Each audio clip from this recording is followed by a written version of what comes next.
Bien-aimés amis, frères et sœurs en Christ, c'est avec une ferveur renouvelée et une autorité prophétique, ancrée dans la parole immuable de notre Dieu, que je m'adresse à vous aujourd'hui. Je vous ai dit ces choses, afin que vous ayez la paix en moi. Dans le monde, vous aurez des tribulations. Mais prenez courage, j'ai vaincu le monde. Jean chapitre 16, verset 33. Et si le monde s'arrêtait demain? Seriez-vous prêts? Plus important encore, auriez-vous la foi face à une peur inimaginable? Cette vidéo explore le pouvoir de la croyance en ces temps turbulents, offrant une lueur d'espoir dans un monde rongé d'angoisse. Mes chers amis, mes bien-aimés, regardez autour de vous. Ouvrez les yeux, écoutez les nouvelles, lisez les journaux, et même plus profondément, ressentez l'atmosphère qui imprègne notre société moderne. Ce n'est pas une illusion, ce n'est pas une fiction apocalyptique, c'est une réalité palpable. Notre monde est submergé par une angoisse ambiante. Nous vivons dans une ère de turbulence sans précédent, une période de secousse sismique qui ébranle les fondations même de notre civilisation. La question que l'humanité se pose aujourd'hui n'est plus si ces choses arriveront, mais quand et comment nous y ferons face. Nous sommes témoins de changements climatiques drastiques qui menacent l'équilibre de notre planète, des phénomènes météorologiques extrêmes de plus en plus fréquents et intenses. Nous sommes confrontés à une instabilité politique croissante, des conflits qui éclatent aux quatre coins du globe, des nations qui se dressent contre des nations, des gouvernements qui vacillent et des alliances qui se brisent. L'incertitude économique est une épée de Damoclès suspendue au-dessus de la tête de millions de familles, avec des hauts et des bas imprévisibles, des inflations galopantes et des crises financières récurrentes qui volent la paix et la sécurité des foyers.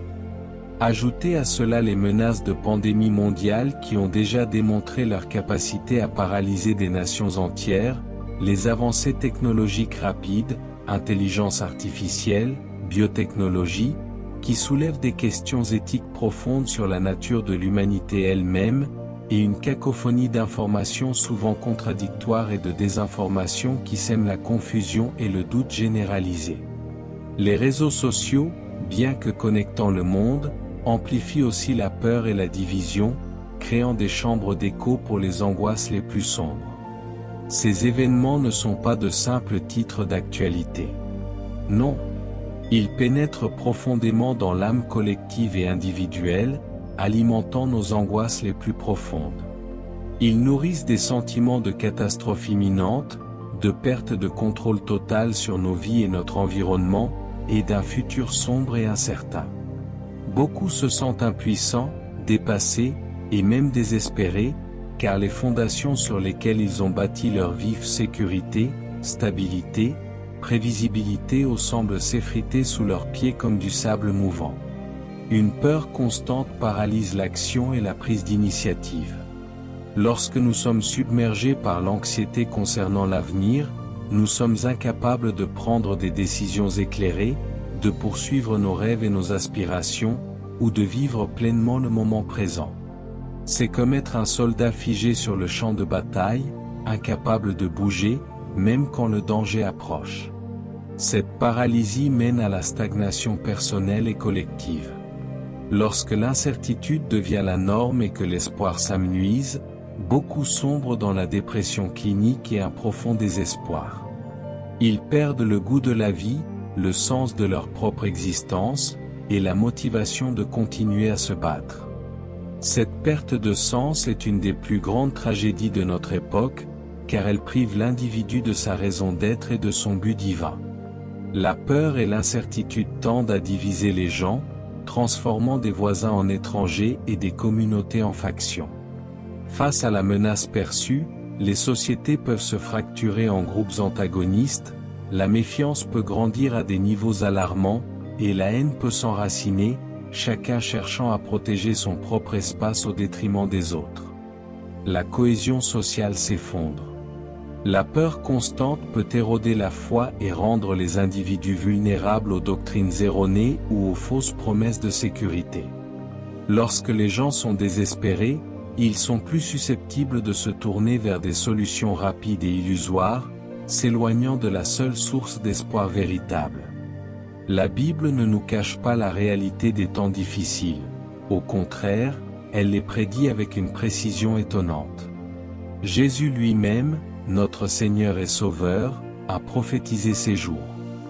Dans Matthieu chapitre 24, versets 6 à 8, il a dit, « Vous entendrez parler de guerre et de bruit de guerre. Gardez-vous de vous troubler, car il faut que ces choses arrivent. Mais ce ne sera pas encore la fin. Une nation s'élèvera contre une nation, et un royaume contre un royaume, et il y aura des famines, des pestes et des tremblements de terre en divers lieux. Tout cela ne sera que le commencement des douleurs. » Ce passage n'est pas destiné à nous effrayer ou à nous plonger dans la panique, mais à nous préparer et à nous ancrer dans une perspective divine et prophétique. Jésus nous avertit que les troubles, les conflits, les catastrophes naturelles et les maladies sont une partie inévitable de l'histoire humaine, et qu'ils s'intensifieront avant son retour. Il ne minimise pas la réalité de la souffrance et de la destruction, mais il nous donne une mise en garde cruciale, gardez-vous de vous troubler. Le trouble, l'anxiété, la peur panique, sont les pièges que l'ennemi utilise pour nous déstabiliser, nous priver de notre paix, et nous éloigner de notre marche avec Dieu. Jésus nous dit que ces événements sont des douleurs de l'enfantement, des signes que quelque chose de plus grand et de plus glorieux est à venir, le retour du roi. La signification profonde est que, même si le monde est en proie à l'angoisse et à l'effroi, nous, en tant qu'enfants de Dieu, n'avons pas à nous laisser emporter par cette peur ambiante, car notre espérance ne repose pas sur les circonstances fluctuantes de ce monde terrestre, mais sur la souveraineté immuable de Dieu et sur sa promesse infaillible d'un avenir certain en lui. Dans Luc chapitre 21, versets 25 à 26, Jésus ajoute une description encore plus frappante de l'état émotionnel des hommes en ces temps, « Il y aura des signes dans le soleil, dans la lune et dans les étoiles. Et sur la terre, il y aura de l'angoisse chez les nations qui ne sauront que faire, au bruit de la mer et des flots, les hommes rendront l'âme de terreur dans l'attente de ce qui surviendra sur la terre, car les puissances des cieux seront ébranlées. » Ce verset décrit avec une précision prophétique l'état actuel de l'humanité, l'angoisse des nations qui ne savent que faire. L'expression « rendront l'âme de terreur » dépeint la paralysie émotionnelle, le désespoir psychologique et l'épuisement spirituel dont nous parlions. C'est une prophétie de l'impact émotionnel et mental des événements de la fin des temps sur ceux qui n'ont pas d'encre, qui n'ont pas de fondation solide sur laquelle se tenir. Le bruit de la mer et des flots peut être interprété non seulement comme des désastres naturels, mais aussi comme la clameur et l'agitation des masses, le tumulte social et politique qui submerge le cœur des hommes. Mais pour le croyant, ces signes ne sont pas une source de terreur, mais une confirmation de la parole de Dieu et un appel divin à lever les yeux vers le Rédempteur qui vient. Les Israélites face à la mer Rouge. Après avoir été miraculeusement délivrés de l'esclavage en Égypte, les Israélites se sont retrouvés piégés. Devant eux, l'immense mer Rouge, et derrière eux, l'armée égyptienne lançait à leur poursuite, chariots et cavaliers en furie. Leur angoisse était si grande qu'ils ont sombré dans la panique et se sont plaints amèrement à Moïse, « N'y avait-il pas assez de sépulcres en Égypte, pour que tu nous aies menés mourir au désert?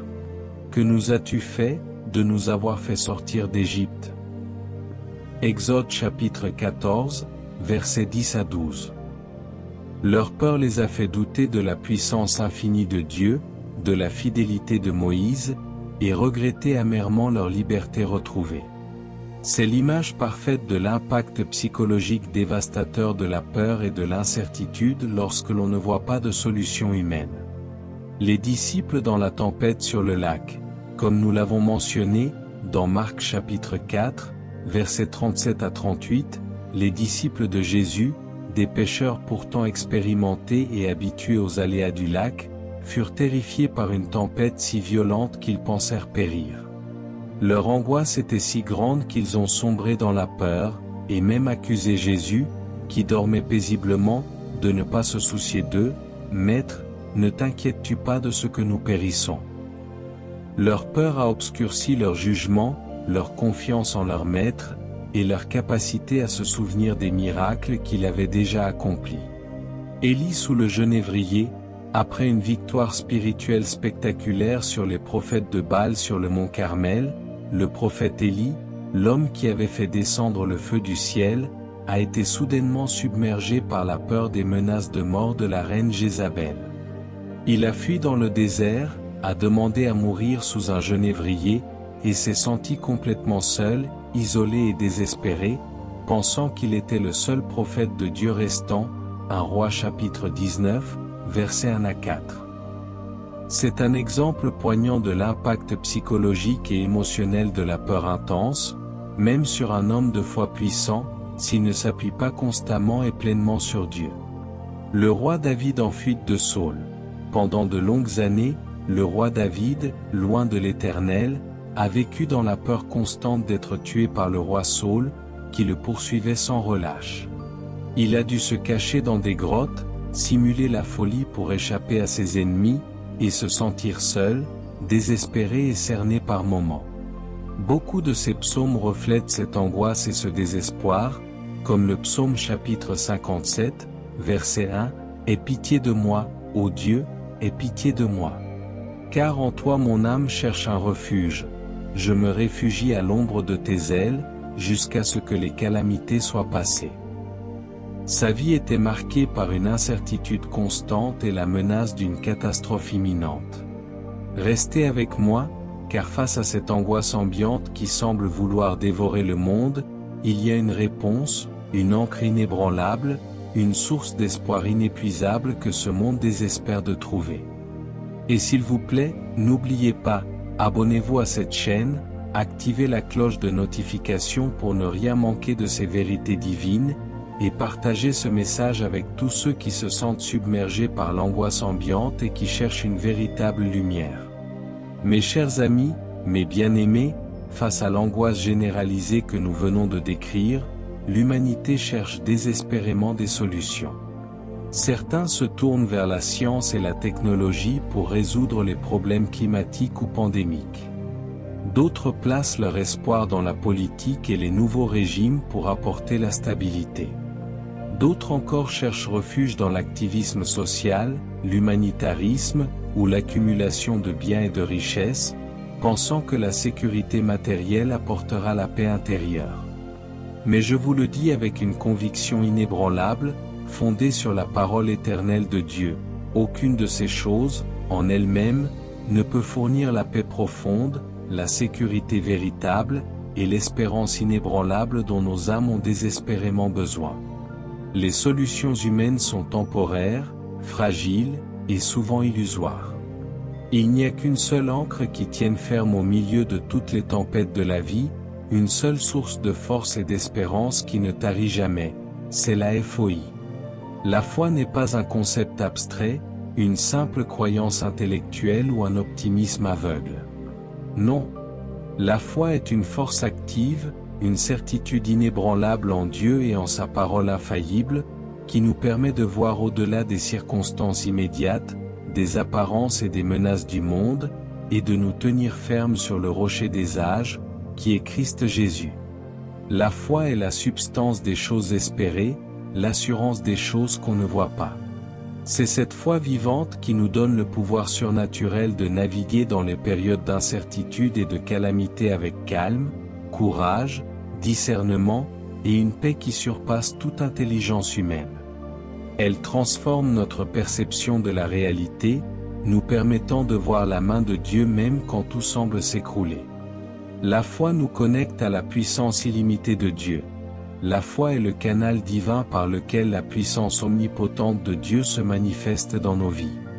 Elle nous permet de puiser directement dans la force illimitée du Tout-Puissant pour faire face à des situations qui nous dépassent totalement sur le plan humain.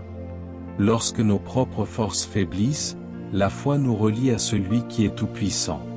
Éphésiens chapitre 6, verset 10 nous exhorte, « Fortifiez-vous dans le Seigneur, et par sa force toute puissante. » Cette force n'est pas un concept théorique, elle est une réalité expérimentée par la foi. La foi est l'espérance en l'invisible et le certain. L'espérance chrétienne n'est pas un simple souhait vide de sens, ou une vague possibilité, c'est une certitude ancrée dans les promesses immuables de Dieu. La foi donne substance, solidité et réalité à cette espérance.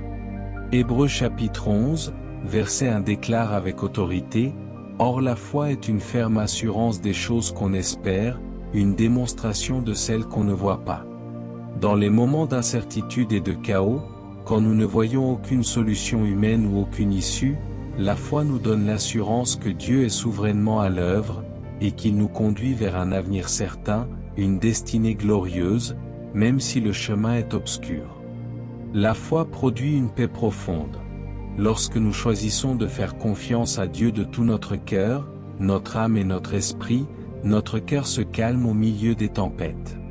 Ésaïe chapitre 26, verset 3 promet, « À celui qui est ferme dans ses sentiments, son esprit, tu assures la paix, parce qu'il se confie en toi. » La foi nous permet de nous décharger entièrement de nos fardeaux, de nos soucis et de nos anxiétés sur Dieu, car lui-même prend soin de nous avec un amour infini, 1 Pierre chapitre 5, verset 7, nous libérant de l'emprise destructrice de l'anxiété. Le corps du Christ, une famille, la foi n'est pas destinée à être vécue en isolement ou en ermite. La communauté des croyants, l'Église, est le corps du Christ sur terre, une famille spirituelle, un lieu de réconfort mutuel, de soutien inconditionnel et de force partagée. Quand nous sommes faibles et chancelants, d'autres peuvent nous porter dans la prière, nous encourager par la parole, et nous soutenir par leur présence. Ecclésiaste chapitre 4, versets 9 à 10 dit avec sagesse, « Deux valent mieux qu'un, parce qu'ils retirent un bon salaire de leur travail. Car s'il tombe, l'un relève son compagnon, mais malheur à celui qui est seul et qui tombe, sans avoir un second pour le relever. » L'encouragement mutuel et l'exhortation. Dans les temps difficiles et incertains, la foi partagée dans une communauté renforce la foi individuelle de chaque membre. Voir d'autres croyants persévérer avec foi, témoigner de la fidélité de Dieu, inspire et donne un courage renouvelé. Hébreux chapitre 10, versets 24 à 25 exhorte avec urgence, « Veillons les uns sur les autres, pour nous exciter à la charité et aux bonnes œuvres. N'abandonnons point notre assemblée, comme c'est la coutume de quelques-uns, mais exhortons-nous réciproquement, et cela d'autant plus que vous voyez ce jour approcher. » La foi nous donne une perspective éternelle qui transcende les défis temporaires, les crises passagères et les souffrances éphémères de ce monde. Nous comprenons que nos vies ne sont pas limitées par les circonstances terrestres et matérielles, mais qu'elles s'inscrivent dans un plan divin plus grand, un dessein éternel. Cette perspective sublime réduit considérablement l'impact écrasant de l'incertitude actuelle. 2 Corinthiens chapitre 4, verset 18 nous rappelle, « Parce que nous regardons, non point aux choses visibles et éphémères, mais à celles qui sont invisibles et éternelles, car les choses visibles sont passagères, et les invisibles sont éternelles. » La confiance absolue dans la souveraineté de Dieu, la foi nous permet de croire en la souveraineté absolue, incontestée, et bienveillante de Dieu, qui contrôle toutes choses, même les chaos apparents, les tragédies et les injustices. Cela ne signifie pas que Dieu cause le mal, mais qu'il est capable de travailler toutes choses pour le bien suprême de ceux qu'il aime et qui sont appelés selon son dessein. Romains chapitre 8, verset 28 est une promesse fondamentale. Du reste, nous savons que toute chose concourt au bien de ceux qui aiment Dieu, de ceux qui sont appelés selon son dessein. Cette confiance inébranlable dans la souveraineté divine nous permet de naviguer l'incertitude avec assurance, sachant que rien n'échappe à son contrôle. La foi nous ouvre au cœur de Dieu et à la direction infaillible du Saint-Esprit, qui est notre consolateur, notre guide et notre enseignant. Il nous conduit dans toute vérité et nous montre le chemin à suivre, même quand le brouillard de l'incertitude est si épais qu'il obstrue toute visibilité humaine. Jean chapitre 16, verset 13, quand le Consolateur sera venu, l'Esprit de vérité, il vous conduira dans toute la vérité. Par la foi, nous entendons sa voix et nous suivons sa direction. Noé et la construction de l'arche. Noé est un exemple suprême de foi face à l'incertitude totale et à la catastrophe planétaire imminente. Alors qu'il n'y avait aucun signe visible de pluie, ni de déluge dans l'histoire humaine, Dieu lui a demandé de construire une arche monumentale pour sauver sa famille et les animaux d'un déluge à venir. Hébreux chapitre 11, verset 7 dit, « C'est par la foi que Noé, divinement averti des choses qu'on ne voyait pas encore, et rempli d'une crainte respectueuse, construisit une arche pour sauver sa famille. C'est par elle qu'il condamna le monde, et devint héritier de la justice qui s'obtient par la foi. » Sa foi inébranlable, malgré le ridicule de ses contemporains et l'absence de preuves physiques immédiates, a été son ancre et celle de sa famille, les préservant de l'apocalypse de leur temps. Abraham quittant Ur des Chaldéens. Abraham, l'homme de foi par excellence, a été appelé par Dieu à quitter son pays, sa famille, et tout ce qu'il connaissait pour une terre qu'il ne connaissait pas et qu'il devait recevoir en héritage. Il a agi par la foi pure, sans carte ni GPS. Hébreux chapitre 11, verset 8, c'est par la foi qu'Abraham, lors de sa vocation, obéit et partit pour un lieu qu'il devait recevoir en héritage, et qu'il partit sans savoir où il allait. Sa foi était son ancre inébranlable dans l'incertitude totale, le guidant pas à pas vers sa destinée glorieuse. Moïse face au Pharaon et à la mer Rouge, Moïse a fait preuve d'une foi extraordinaire en défiant le puissant Pharaon d'Égypte et en conduisant des millions d'Israélites à travers la mer Rouge, alors qu'ils étaient cernés par l'armée égyptienne. Face à la peur panique et au murmure du peuple désespéré, il a déclaré avec autorité divine, « L'Éternel combattra pour vous, et vous, tenez-vous tranquille. » Exode chapitre 14, verset 14. Sa foi était l'encre pour une nation entière paralysée par la peur, permettant un miracle divin sans précédent et leur délivrance.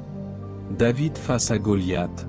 Le jeune berger David, sans armure ni armes conventionnelles, n'a pas été intimidé par la taille colossale et la réputation terrifiante du géant philistin Goliath. Sa foi inébranlable en Dieu comme son libérateur et son champion était son ancre. Il a déclaré avec audace, « Tu marches contre moi avec l'épée, la lance et le javelot. Et moi, je marche contre toi au nom de l'Éternel des armées, du Dieu des troupes d'Israël, que tu as insulté. » 1 Samuel chapitre 17, verset 45.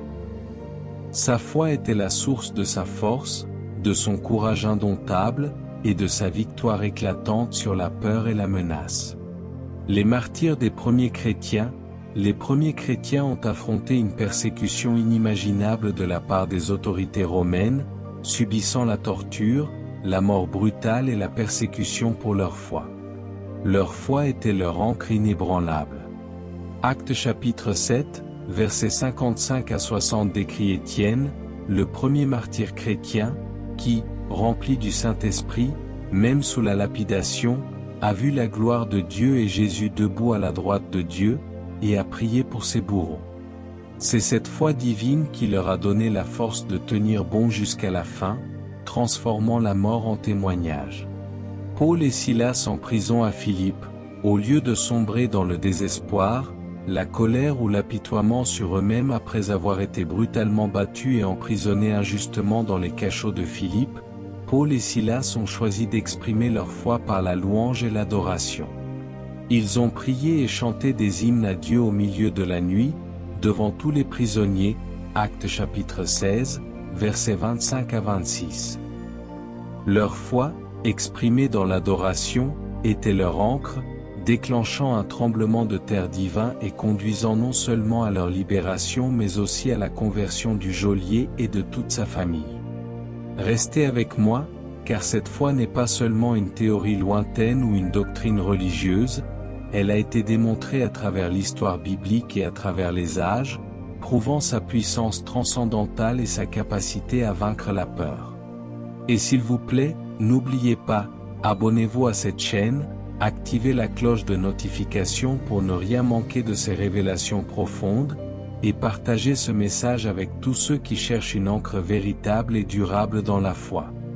Mes chers amis, mes bien-aimés, l'histoire de l'humanité n'est pas simplement une collection de dates et d'événements passés, elle est un témoin vivant et retentissant de la puissance durable, inébranlable, et transformatrice de la foi. Ce que nous vivons aujourd'hui où les pandémies, les conflits, les crises économiques, les bouleversements sociaux n'est pas nouveau sous le soleil. L'humanité a toujours été confrontée à des périodes de calamités, de guerres, de maladies dévastatrices, et d'incertitudes existentielles. Mais à travers chaque crise, le fil d'or lumineux de la foi a brillé avec éclat, prouvant sa capacité surnaturelle à soutenir, à reconstruire l'espoir, et à donner un sens même dans les moments les plus sombres et les plus désespérés de l'histoire. La Bible, la parole inspirée de Dieu, est notre livre d'histoire divin, rempli d'exemples éclatants de la façon dont les principes du royaume de Dieu opèrent de manière souveraine même dans les circonstances les plus désespérées, transformant la tragédie en triomphe. Je vous le dis avec une conviction inébranlable, la foi n'est pas une réponse limitée à une seule époque ou à un seul type de crise. Non. Elle est une force transcendantale, universelle, intemporelle et éternelle, dont la puissance se manifeste de manière constante à travers les âges, reliant les expériences des anciens héros de la foi aux défis des modernes. Elle est notre héritage divin, une preuve vivante et irréfutable que Dieu est absolument fidèle à travers toutes les générations, et que sa puissance est disponible pour tous ceux qui croient. Les plaies d'Égypte et la Pâque, l'Égypte antique a été frappée par des fléaux dévastateurs, des pandémies et des catastrophes naturelles d'une ampleur cataclysmique. Pourtant, les Israélites, par la foi absolue en la parole prophétique de Dieu et l'obéissance stricte à ses instructions précises, en marquant leur linteau de sang d'agneau, ont été épargnés de la 10e plaie, la mort des premiers-nés, Exode chapitre 12, versets 1 à 30. Leur foi et leur obéissance ont été leur bouclier et leur protection divine face à une catastrophe nationale et une épidémie mortelle qui a frappé chaque foyer égyptien.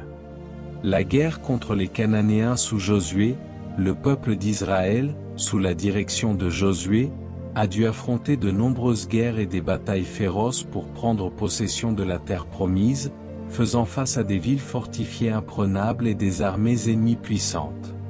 Pourtant, ils ont trouvé leur force non pas dans leur supériorité militaire, mais dans leur foi inébranlable en Dieu, comme à la bataille de Jéricho. Leur victoire n'était pas due à leur habileté tactique, mais à leur obéissance radicale à Dieu par la foi.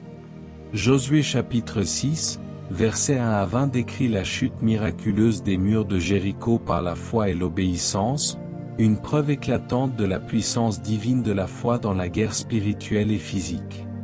La peste à l'époque de David. Après que le roi David ait commis le péché de recenser le peuple par orgueil, une peste dévastatrice a éclaté en Israël, tuant 70 000 personnes en un temps record, 2 Samuel chapitre 24, versets 15 à 25. C'était une pandémie effroyable qui se propageait rapidement.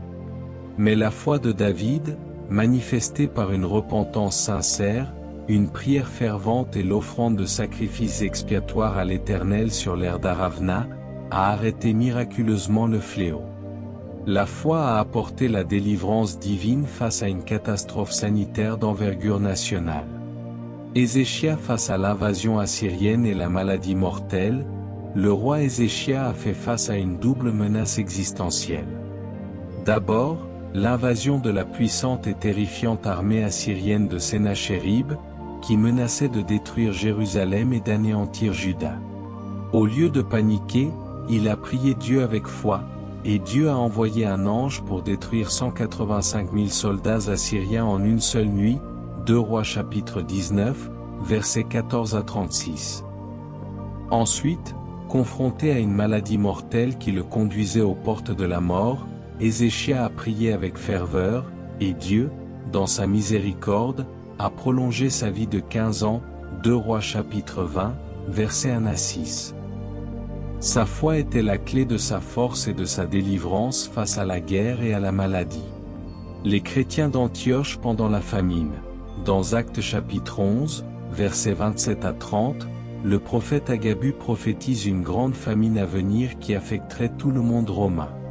L'église d'Antioche, par la foi agissante et la compassion prophétique, a recueilli des fonds de manière organisée pour envoyer de l'aide matérielle et du soutien à leurs frères de Judée.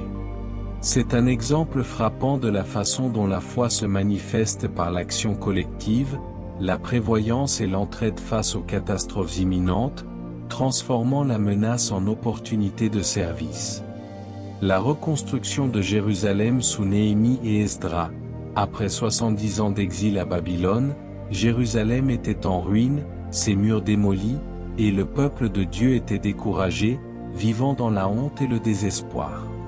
Par la foi inébranlable et le leadership inspiré, des leaders comme Néhémie, pour les murs, et Esdras, pour la loi de Dieu, ont inspiré la communauté à reconstruire les murs de la ville et à restaurer le culte de Dieu. Malgré une opposition féroce, des moqueries constantes et des menaces de sabotage, leur foi collective, leur persévérance et leur travail acharné ont permis la restauration physique et spirituelle de la ville et le retour de l'espoir au milieu du peuple. Néhémie chapitre 4, versets 6 à 9. C'était une résilience extraordinaire, nourrie par une foi active. L'Église primitive face à la persécution. L'Église primitive a fait face à une persécution intense et systématique de la part des autorités romaines et juives, subissant des massacres, des tortures et des dispersions forcées. Pourtant, au lieu de disparaître sous la pression, elle a grandi de manière exponentielle, se propageant dans tout le monde connu. Leur foi inébranlable dans le Christ ressuscité et leur sens profond de la communauté, de l'amour fraternel et de la mission, ont été le moteur de leur résilience et de leur capacité à répandre l'Évangile malgré l'adversité la plus sombre. Ils étaient chaque jour tous ensemble assidus au temple, ils rompaient le pain dans les maisons, et prenaient leur nourriture avec joie et simplicité de cœur, louant Dieu, et trouvant grâce auprès de tout le peuple. Et le Seigneur ajoutait chaque jour à l'Église ceux qui étaient sauvés. Actes chapitre 2, versets 46 à 47. C'est la foi qui a transformé la persécution en opportunité de croissance et de témoignage glorieux. Hébreux chapitre 11, le panthéon des héros de la foi. Ce chapitre monumental est une célébration éloquente de la nature durable et éternelle de la foi. Il énumère un grand nuage de témoins, des héros et des héroïnes de la foi qui, malgré d'énormes difficultés, des épreuves inimaginables et des sacrifices extrêmes, ont persévéré et ont vu les promesses de Dieu s'accomplir, ou sont morts dans la foi sans les avoir vues, mais avec la certitude inébranlable qu'elles se réaliseraient. Il s'agit de Hébreux chapitre 11, versets 32 à 38, qui énumère ceux qui par la foi vainquirent des royaumes, exercèrent la justice, obtinrent des promesses, fermèrent la gueule des lions, éteignirent la puissance du feu, échappèrent aux tranchants de l'épée, recouvrèrent leur force après avoir été malades, furent vaillants à la guerre, mirent en fuite des armées étrangères.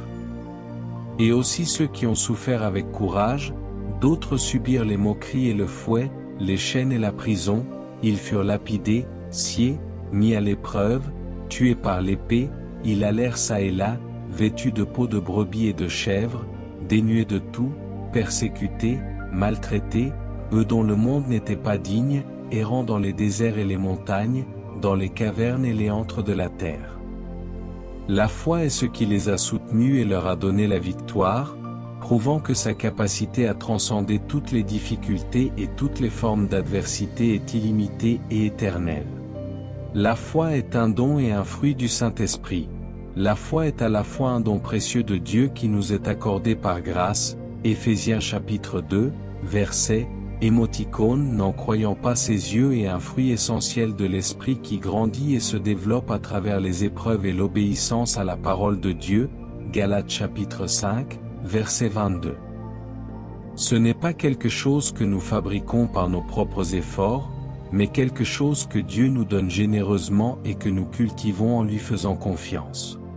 La foi est éternelle, la foi n'est pas seulement pour cette vie terrestre et ses défis. Elle nous porte au-delà de la mort physique, dans l'éternité glorieuse avec Dieu. C'est la nature durable et éternelle de la foi qui nous donne l'assurance de la vie éternelle et d'un héritage incorruptible, même face à la fin du monde tel que nous le connaissons et à la perspective du retour de Christ. Restez connectés, car armés de ces puissants parallèles historiques et de la certitude de la puissance durable de la foi, nous allons maintenant explorer comment vous pouvez trouver votre propre chemin de foi au milieu de la peur et de l'incertitude du monde moderne. Et s'il vous plaît, n'oubliez pas, abonnez-vous à cette chaîne, activez la cloche de notification pour ne rien manquer de la parole de vie, et partagez ce message avec tous ceux qui veulent trouver une force et une ancre inébranlable dans la foi. Mes chers amis, mes bien-aimés, nous avons vu que l'angoisse est omniprésente dans le monde, que la foi est une ancre puissante et immuable, et que l'histoire biblique regorge de témoignages éclatants de sa puissance transformatrice à travers les âges. Mais maintenant, la question est pour vous, une question profondément personnelle et existentielle. Comment pouvez-vous, vous, en tant qu'individu, trouver votre propre chemin à travers cette tempête mondiale? Comment pouvez-vous ancrer votre propre âme dans la foi inébranlable au milieu de la peur ambiante et de l'incertitude qui caractérise notre époque? La réponse ne réside pas dans des formules magiques, des rituels ésotériques, ou des solutions humaines toutes faites. Elle réside dans une connexion personnelle profonde et un sens inébranlable et divin qui ne se trouve qu'en relation avec Jésus-Christ, le Prince de la paix et le Seigneur de l'espérance. Je vous le dis avec une conviction inébranlable et prophétique, le but le plus élevé de l'homme n'est pas d'accumuler des biens matériels, d'acquérir des positions de pouvoir, ou de rechercher une reconnaissance éphémère. Le véritable but de l'homme est de découvrir et d'accomplir son objectif divin, sa raison d'être unique, sa véritable destinée pour laquelle il a été créé. Et ce sens profond, cette connexion vitale avec votre Créateur, cette raison d'être transcendante, ne se trouve qu'en relation avec Dieu à travers son Fils, Jésus-Christ. C'est en lui que nous vivons, que nous nous mouvons et que nous avons notre être le plus authentique. C'est en lui seul que se trouve l'espoir inébranlable qui ne déçoit jamais, la gratitude qui transcende toutes les circonstances, et la résilience surnaturelle qui vous permettra non seulement de naviguer mais aussi de prospérer même dans les moments les plus sombres de l'histoire. La connexion personnelle avec Dieu, l'antidote à la solitude, la peur et le désespoir sont amplifiés par la solitude et l'isolement. Mais lorsque vous avez une connexion personnelle et intime avec Dieu à travers la prière et la méditation de sa parole, vous n'êtes jamais seul. Sa présence constante et sa compagnie fidèle sont une source inépuisable de réconfort, de paix et de force. Psaume chapitre 46, verset 1 déclare avec puissance, « Dieu est notre refuge et notre force, un secours qui ne manque jamais dans la détresse. » Cette connexion vitale est le fondement d'un sens profond et durable à votre vie. Trouvez le sens de votre vie en son dessein.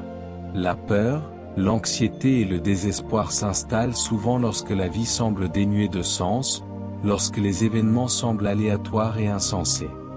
Mais lorsque vous découvrez votre but divin, lorsque vous comprenez que votre vie a une signification éternelle et une valeur inestimable aux yeux de Dieu, la peur perd son emprise tyrannique. Vous réalisez que vous êtes ici pour une raison spécifique, pour accomplir une destinée unique que lui seul a planifiée. Jérémie chapitre 29, verset 11 est une promesse divine, « Car je connais les projets que j'ai formés sur vous, dit l'Éternel, projets de paix et non de malheur, afin de vous donner un avenir et de l'espérance. » Ce sens divin donne un objectif clair, une direction et une motivation pour avancer malgré tout. L'espoir ancré en Christ, l'espoir chrétien n'est pas un optimisme naïf ou une pensée positive superficielle. C'est une certitude absolue que Dieu tiendra toutes ses promesses, et que la victoire finale est assurée en Christ. Cet espoir divin nous permet de regarder au-delà des tribulations et des souffrances actuelles, sachant que la gloire qui nous attend est infiniment plus grande. Romains chapitre 15, verset 13, « Que le Dieu de l'espérance vous remplisse de toute joie et de toute paix dans la foi, pour que vous abondiez en espérance, par la puissance du Saint-Esprit. » Cultiver un cœur de gratitude, même au milieu de la difficulté, de la perte ou de la douleur, est un puissant antidote à la peur, au désespoir et à l'amertume. La gratitude déplace votre concentration de ce qui manque ou de ce qui a été perdu, à ce qui reste et à ce qui est béni par la grâce de Dieu. Elle change votre perspective et votre atmosphère intérieure. 1 Thessaloniciens chapitre 5, verset 18, « Rendez grâce en toutes choses, car c'est à votre égard la volonté de Dieu en Jésus-Christ. » La résilience, la capacité à rebondir après l'adversité, à surmonter les épreuves et à se fortifier à travers les défis, n'est pas une force humaine innée. Elle est une grâce divine donnée par le Saint-Esprit. Lorsque nous nous appuyons sur la puissance de l'Esprit en nous, nous trouvons la force surnaturelle de persévérer, de nous adapter, d'apprendre et de croître à travers toutes les épreuves, au lieu d'être brisés par elles. Philippiens chapitre 4, verset 13 est notre confession, « Je puis tout par celui qui me fortifie. » La foi en Jésus-Christ n'est pas une source de force et d'espoir parmi d'autres, elle est la source unique, ultime et inépuisable de toute force, de toute paix et de toute espérance véritable. C'est le fondement inébranlable sur lequel toutes les autres sources de force saines et divinement approuvées peuvent se construire. Jean chapitre 14, verset 6, Jésus lui dit, « Je suis le chemin, la vérité, et la vie. Nul ne vient au Père que par moi. » Il est le seul chemin vers la vraie paix, la vraie espérance, la vraie joie et la vraie vie abondante. Colossiens chapitre 1, verset 27, Christ en vous, l'espérance de la gloire. L'espérance la plus profonde et la plus glorieuse ne vient pas de l'extérieur, des circonstances ou des possessions, mais de la présence vivante de Christ en nous par son Esprit Saint. Les êtres chers comme canaux de la grâce divine, les relations saines et aimantes avec les êtres chers, la famille et les amis proches, sont des dons précieux de Dieu qui peuvent être des canaux tangibles de réconfort, d'encouragement, de soutien et d'amour dans les moments difficiles. Ils ne sont pas la source ultime de notre espoir, mais ils peuvent magnifiquement refléter l'amour et la fidélité de Dieu pour nous. Proverbes chapitre 17, verset 17, « Un ami aime en tout temps, et dans le malheur il se montre un frère. » Les passions personnelles comme expression glorieuse du don de Dieu.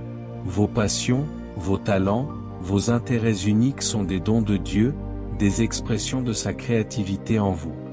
Les cultiver peut être une source de joie profonde et de sens, un moyen d'exprimer votre créativité divine et de servir les autres, mais elles doivent toujours être soumises et dirigées par l'Esprit Saint.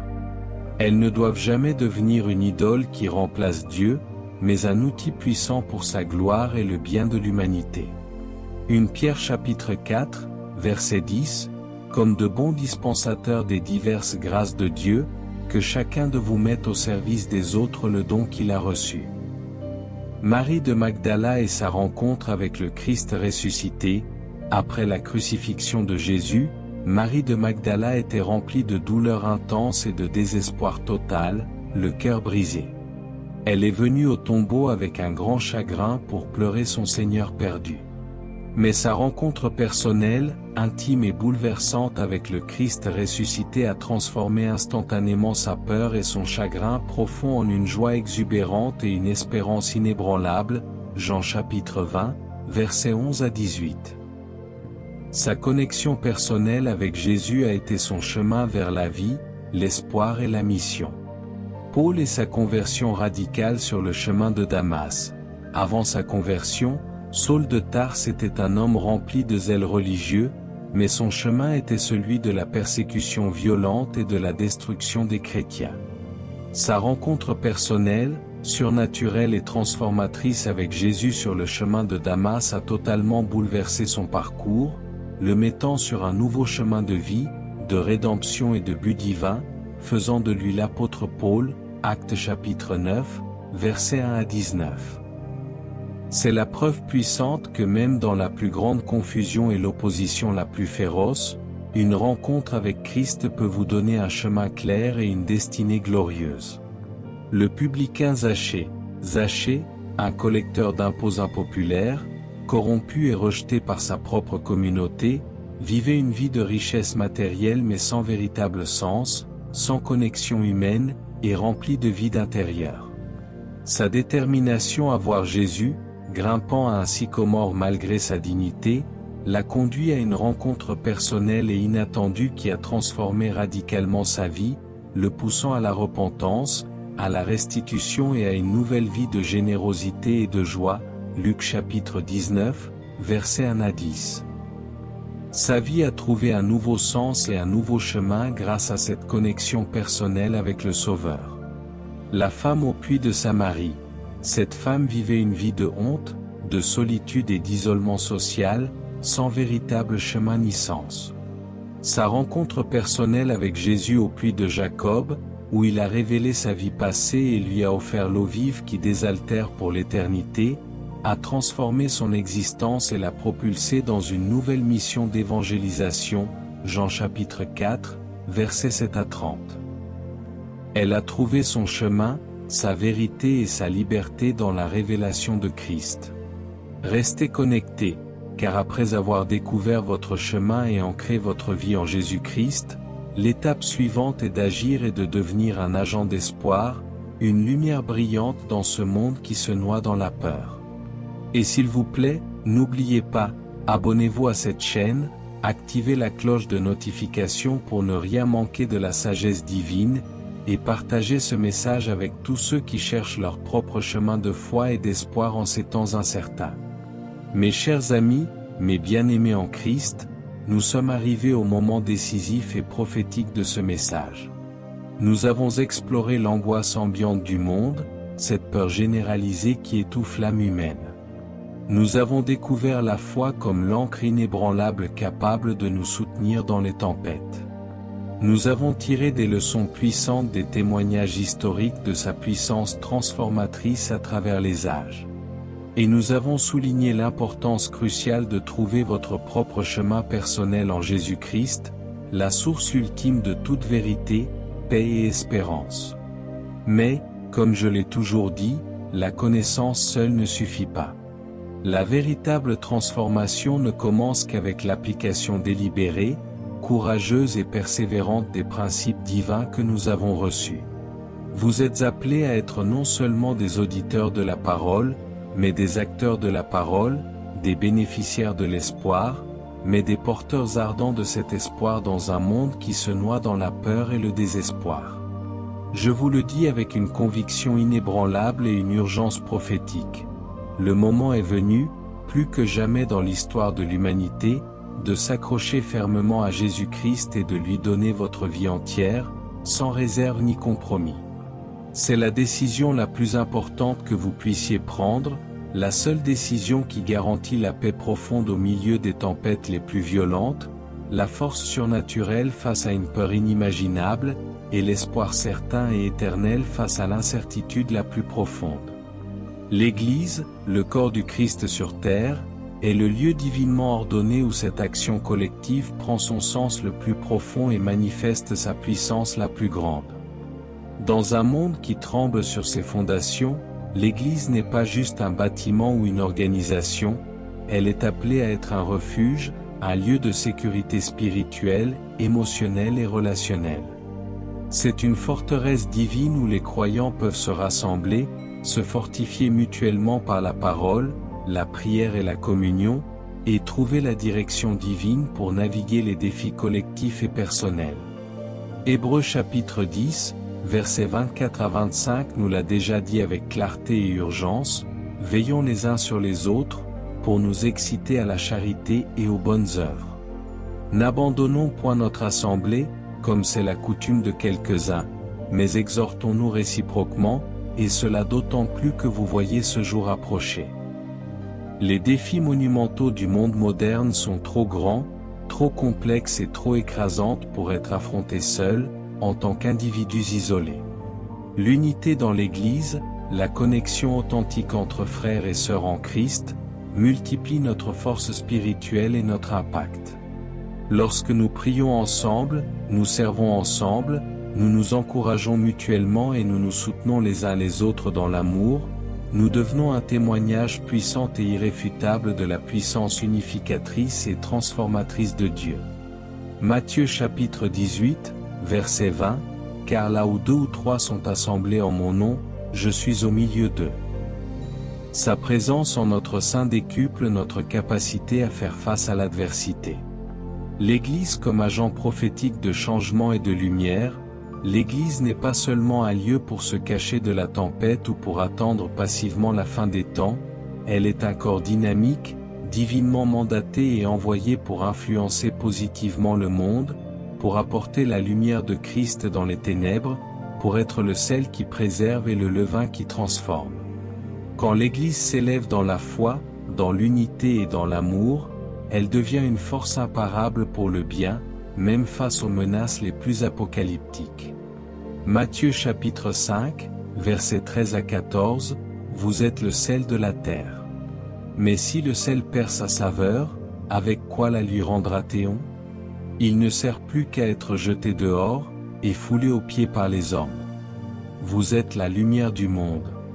Une ville située sur une montagne ne peut être cachée. » L'amour agapé, face à la peur, à la division et à l'incertitude croissante, le monde désespérément de l'amour inconditionnel et désintéressé du Christ, manifesté à travers son peuple, l'Église. L'empathie nous pousse à nous mettre à la place des autres, à comprendre leurs douleurs, leur confusion et leur angoisse. La compréhension nous aide à briser les murs de la méfiance et des préjugés. Et le soutien actif nous permet d'être des mains et des pieds de Jésus, apportant un soulagement concret. Jean chapitre 13, verset 35, « À ceux-ci tous connaîtront que vous êtes mes disciples, si vous avez de l'amour les uns pour les autres. » Cet amour divin transcende toutes les différences de croyances, de culture et de situation. Porteurs les fardeaux les uns des autres, Galates chapitre 6, verset 2 nous commande avec une clarté évangélique, « Portez les fardeaux les uns des autres, et vous accomplirez ainsi la loi de Christ. » Dans les temps d'angoisse et de difficulté, il est facile de se replier sur soi, de se protéger égoïstement. Mais la foi nous appelle à nous tendre la main avec compassion, à soulager les souffrances d'autrui, à écouter avec un cœur ouvert, et à partager l'espérance de l'Évangile avec ceux qui n'en ont pas ou l'ont perdu. L'espoir qui active l'action divine. L'espoir chrétien n'est pas passif, il n'est pas un doux rêve ou une simple attente, il est intrinsèquement actif et dynamique. Il nous pousse à l'action, à la prière fervente et persévérante, à l'évangélisation audacieuse et aimante, au service désintéressé de notre prochain, et à la recherche passionnée de la justice et de la vérité. Nous n'attendons pas la catastrophe en nous cachant dans nos maisons, nous nous levons avec l'espoir de Christ en nous et nous devenons une solution divine pour un monde en crise. 1 Jean chapitre 3, verset 3, « Quiconque a cette espérance en lui se purifie, comme lui-même est pur. » L'espérance en Christ produit une action sanctifiée et efficace. L'action collective remplie de puissance. Lorsque les frères et sœurs en Christ s'unissent dans l'action, guidés par le Saint-Esprit, rien n'est impossible. Nous devenons une force irrésistible pour la guérison des âmes et des corps, pour la délivrance des captifs de la peur et du péché, et pour la transformation des sociétés. Nous ne sommes pas impuissants face aux défis écrasants du monde, nous sommes investis de la puissance du Saint-Esprit pour faire une différence tangible et éternelle. Marc chapitre 16, verset 20, « Et ils s'en allèrent prêcher partout. Le Seigneur travaillait avec eux, et confirmait la parole par les signes qui l'accompagnaient. » C'est l'action en collaboration avec Christ et les uns avec les autres qui nous permet de naviguer victorieusement les incertitudes de l'avenir et de les transformer en opportunités pour le royaume. Mes chers amis, après tout ce que nous avons vu, la seule et unique réponse à la peur qui paralyse, à l'incertitude qui ronge, et à l'angoisse qui étouffe le monde, c'est Jésus-Christ. Il est la solution divine et parfaite aux problèmes humains. Il est le chemin de la vie, la vérité qui libère, et la vie abondante et éternelle. Il est votre seul espoir véritable, votre seule ancre sûre, votre seule sécurité éternelle au-delà des aléas de ce monde. Apocalypse chapitre 3, verset 20, « Voici, je me tiens à la porte, et je frappe. Si quelqu'un entend ma voix et ouvre la porte, j'entrerai chez lui, je souperai avec lui, et lui avec moi. » Jésus se tient à la porte de votre cœur, de votre âme, et il frappe. Il ne s'impose jamais. Il vous offre le salut éternel, la paix qui surpasse toute compréhension, la joie ineffable, et une espérance inébranlable qui ne déçoit jamais. Il vous invite à une relation personnelle et intime avec lui. Romains chapitre 10, versets 9 à 10, « Si tu confesses de ta bouche le Seigneur Jésus, et si tu crois dans ton cœur que Dieu l'a ressuscité des morts, tu seras sauvé. Car c'est en croyant du cœur qu'on parvient à la justice, et c'est en confessant de la bouche qu'on parvient au salut. » C'est un appel simple, puissant, et éternel. Pierre à la Pentecôte, après que Pierre, rempli du Saint-Esprit, ait prêché un message puissant et convaincant sur Jésus-Christ crucifié et ressuscité, la foule fut profondément touchée au cœur par la vérité et demanda avec ferveur, « Que ferons-nous, frères ?» Pierre, sous l'onction, leur a donné un appel clair et direct à l'action, « Repentez-vous, et que chacun de vous soit baptisé au nom de Jésus-Christ, pour le pardon de vos péchés, et vous recevrez le don du Saint-Esprit. » Actes chapitre 2, versets 37 à 38. Des milliers d'âmes ont répondu à cet appel, ont été sauvées et ont été ajoutées à l'Église ce jour-là, montrant la puissance de la repentance et de la foi en action. Face à une situation apocalyptique personnelle, un tremblement de terre dévastateur qui a ouvert toutes les portes de la prison et brisé les chaînes, le geôlier, terrifié et au bord du suicide, demanda aux apôtres Paul et Silas, « Seigneur, que faut-il que je fasse pour être sauvé ?» Leur réponse fut claire, concise et remplie de puissance, « Crois au Seigneur Jésus, et tu seras sauvé, toi et ta famille. » Actes chapitre 16, versets 30 à 31. C'est un appel simple et direct à s'accrocher à Jésus-Christ comme seul Sauveur et Seigneur. L'appel de Jésus aux premiers disciples, Jésus a toujours appelé à une action radicale, à le suivre sans réserve, à laisser derrière ce qui retenait ou entravait. Quand il a appelé Pierre et André au bord de la mer de Galilée, il a dit, « Suivez-moi, et je ferai de vous des pêcheurs d'hommes. » Et la Bible dit, aussitôt, laissant les filets, ils le suivirent. Matthieu chapitre 4, versets 19 à 20. C'est un appel à tout lui donner, à le placer au centre de votre vie, et à le suivre dans sa destinée pour vous. Mes chers amis, la question cruciale est maintenant pour vous, une question qui exige une réponse sincère du cœur, un engagement de l'esprit, et une action résolue de la volonté. Compte tenu de l'angoisse du monde qui vous entoure et de la puissance inébranlable et éternelle de la foi en Jésus-Christ comme votre ancre absolue, êtes-vous prêt, en ce moment même, à ouvrir la porte de votre cœur à Jésus-Christ, à lui donner votre vie entière, sans condition, et à embrasser la paix profonde et l'espoir certain que lui seul peut offrir? Allez-vous, dès aujourd'hui, prendre la décision consciente de le suivre, de rechercher sa face de tout votre cœur, et de devenir une lumière brillante, une source d'espoir et un agent de transformation pour ceux qui sont encore dans les ténèbres de la peur et de l'incertitude? Partagez votre décision et votre engagement dans les commentaires ci-dessous, car en le déclarant publiquement devant la communauté du royaume, vous activez son pouvoir prophétique dans votre vie et vous inspirez puissamment les autres à faire de même. Que Dieu vous bénisse abondamment, déverse sa faveur surnaturelle sur vous, et que sa sagesse vous propulse vers une vie de foi inébranlable, d'espérance radieuse, et d'un impact éternel pour son royaume. Amen et Amen. Que la puissance de cette prière et l'onction du Saint-Esprit vous accompagnent chaque jour, chaque heure, chaque minute de votre vie. N'oubliez jamais, mes amis, Jésus-Christ est votre ancre éternelle. Accrochez-vous à lui. C'est votre temps. C'est votre saison. Nous aimerions vous donner l'opportunité de faire de Jésus le Seigneur de votre vie. Je reconnais que je suis un pécheur et que mes paroles ont parfois été une source de mal plutôt que de bien. Je crois que Jésus-Christ est ton Fils unique. Qu'il est mort sur la croix pour mes péchés et qu'il est ressuscité pour me donner une vie nouvelle. Je me repens de mes péchés et je te demande pardon. J'ouvre la porte de mon cœur et je t'invite, Jésus, à être mon Seigneur et mon Sauveur personnel. Je te donne ma vie, mes pensées et mes paroles. Afin que mes paroles soient des paroles de vie, d'amour, de foi et de sagesse. Qui honorent ton nom et bâtissent ton royaume. Au nom de Jésus, Amen.